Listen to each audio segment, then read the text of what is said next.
Graça e paz a você que nos acompanha nesse espaço Conectados com a Palavra. Estamos, como nós já falamos na semana passada, meditando sobre o livro de Salmos, que é uma riqueza para a nossa alma, para o nosso espírito. E gostaria hoje de conversar com você um pouquinho a respeito do Salmo 42, versículo 1 até o versículo de número 4. Antes de ler aqui, você que ainda não se inscreveu no nosso canal, se inscreva lá, ative o sininho lá e toda vez que nós lançarmos você poderá nos ver através do canal do YouTube.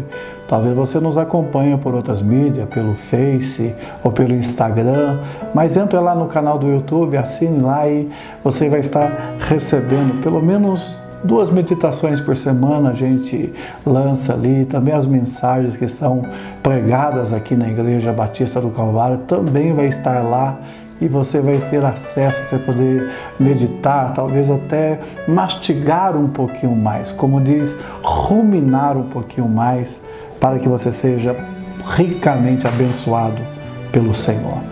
O Salmo 42, versículo 1 ao 4, nos diz assim: assim como o cervo brama pelas correntes das águas, assim suspira a minha alma por ti, ó Deus. A minha alma tem sede de Deus, do Deus vivo. Quando entrarei e me apresentarei diante da face de Deus? As minhas lágrimas servem de mantimento de dia e de noite, enquanto me dizem constantemente: onde está o teu Deus? Quando me lembro disto, dentro de mim derrama a minha alma, pois eu havia ido com a multidão. Fui com eles à casa de Deus, com voz de alegria, com louvor e com a multidão que festejava. É interessante nós meditarmos nesse salmo. Esse é um salmo que foi escrito pelos filhos de Coré, neto de Coate. Coate, quem foi o Coate? Coate estava naquela rebelião em que Corá, Datã, Abirão se levantaram contra Moisés. E pela primeira vez a terra se abriu e o inferno foi mostrado ali, claramente. Moisés, ele diz: olha, quem não quiser ficar no meio, quem não quiser entrar em juízo, no juízo de Deus, saia daí. Então, ainda que 250 príncipes e suas famílias se aliaram àqueles 3 rebeldes ali, e o juízo de Deus veio sobre eles, ali acontece algo interessante. Eu olho para aquela descrição e eu falo: Deus, usa de misericórdia para conosco, porque ali diz que a terra abriu, saiu fogo, e o natural seria dizer: e o fogo os matou, os queimou, mas não, a descrição é diferente lá no livro de Números. A terra abriu, saiu fogo e os engoliu vivos. Mas dá uma olhada como Deus é misericordioso. Passado alguns anos, nós vemos aqui, neto de Coate. Talvez alguém que saiu dali e falou: olha, o meu pai perdeu o juízo, meu pai está nessa rebelião, mas eu não quero entrar nisso não, eu não vou entrar nisso. Quantas vezes as pessoas são convidados a entrar em rebeliões, a se levantar contra seus líderes, a se levantar contra a igreja, a se levantar contra pastores. Não vale a pena. Mas esses que saem agora estão aqui adorando ao Senhor. E mesmo saindo, de vez em quando a gente passa por lutas. Provavelmente esse levita que aqui é descrito, ele estava exilado e lá no deserto, talvez acompanhando e observando, ele vê um servo que estava procurando um lugar aonde saciar a sua sede. E ele começa a ver o desespero daquele servo, a ânsia daquele servo. E de repente ele fala de 3 coisas tão essenciais à nossa vida física: assim suspira. Nós precisamos de oxigênio. A minha alma tem sede, nós precisamos de água. As minhas lágrimas servem de mantimento. Oxigênio. Aqui nós vemos também água e alimento. Mas essas três coisas sem adoração não são suficientes. Ele começa a observar e ele lança talvez a sua necessidade naquele momento, ou por que não dizer, com certeza a necessidade não seria para o seu corpo, mas ali o seu espírito dele estava passando por essa necessidade. E ele começa a dizer: Senhor, eu preciso respirar a Tua presença. Eu quero sentir o Teu cheiro. Não consigo viver longe do Senhor. Assim como o corpo tem falta de água, não vive sem água. Nós não conseguimos viver sem água. Também o nosso espírito, ele tem sede de Deus e ele está aqui desesperado e ele faz a pergunta: Senhor, quando eu vou me apresentar diante da Tua face? E de repente ele coloca aqui um alimento meio estranho, sabe? As minhas lágrimas servem de mantimento. Eu gostaria de parar um pouquinho aqui, sabe? Alimentar-se de tristeza não é bom. Ficar parado naquilo que te entristeceu não é bom. Fixar naquilo que te machucou não é bom. Sabe, nós temos que caminhar para frente. E aqui nós vemos um homem que está remoendo isso. E lá no exílio ele está se consumindo a cada dia, com essa lembrança, alimentando de tristeza todos os dias.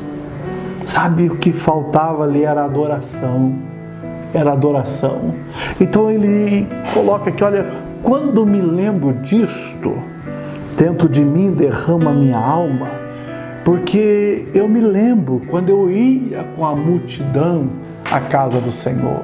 Talvez ele estava se lembrando quando ele ia à presença de Deus, às festas, adorar o Senhor junto com a congregação. Ele diz: fui com eles à casa de Deus com voz de alegria, com louvor, com a multidão que festejava.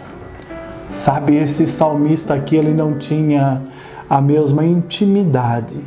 Sabe, ele não tinha a mesma intimidade que Davi tinha. Enquanto ele pensava na multidão, enquanto ele pensava nas festas, enquanto ele pensava nas solenidades, e ele se alimentava de tristeza e de angústia, lembrando daquilo que se passou. Davi, você não vê um salmo como esse. Você não vê um salmo dele pensando assim. Mas Davi, ele é ungido rei, e depois de ungido rei, ele volta para o campo para cuidar das ovelhas do seu pai. Mas lá no campo, ele continua adorando ao Senhor. Lá no campo ele pega a harpa e começa a cantar louvores a Deus. E Deus ali o sustém. Deus não deixa faltar oxigênio. Deus não deixa faltar água. Deus não deixa faltar alimento. Nem para o corpo e nem para o espírito. Ele estava solidificado. Ele estava edificado no Senhor. Sabe, talvez por muito tempo você tem se alimentado de coisas, de lembranças. Você tem se alimentado daquilo que te faz sofrer, daquilo que traz angústia ao teu coração.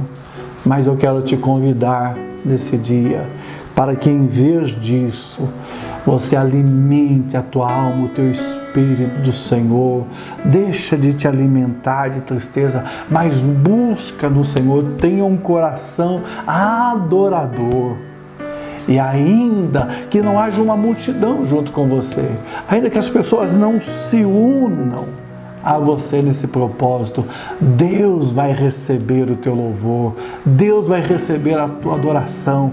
E quando Deus recebe o nosso louvor, quando Deus recebe a nossa adoração, tudo muda nas nossas vidas. As coisas passam a ter sentido a partir do momento que Deus se faz presente. Sabe, mais do que todas as coisas, nós precisamos de Deus na nossa vida. Nós precisamos da presença dEle, nós precisamos do Espírito Santo. Então sabe que no meio das suas angústias, no meio das suas tribulações, no meio dos seus exílios, às vezes nós somos exilados pela família, às vezes nós somos exilados pelos amigos, às vezes nós somos exilados pelos irmãos lá da igreja.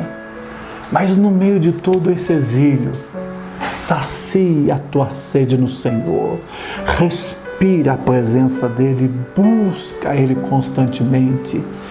E em vez de se alimentar, em vez de comer lágrimas, em vez de se alimentar da tristeza, coma da palavra, leia a palavra, medita a palavra. Ela vai ser pão, ela vai ser água, ela vai ser o seu oxigênio, ela vai ser razão de alegria na tua vida. Sabe, esteja firmado nele e certamente você será um vencedor. Deus te abençoe poderosamente. Aqui nós vemos uma pessoa que, ainda que tenha saído daquele juízo, ainda teve outros problemas. Mas no meio desses problemas, sabe, no meio desses problemas, Deus se faz presente. Nós somos perdoados, nós somos resgatados. A partir do momento que entregamos a nossa vida a Jesus, o nosso nome é escrito no livro da vida. Tudo mudou, a nossa eternidade foi mudada. Mas mesmo assim nós podemos passar momentos difíceis assim. Mas nesse momento, se alimente no Senhor. E certamente, aquele que te chamou vai te sustentar em pé. Deus te abençoe. Que a presença dEle nunca falte na tua vida.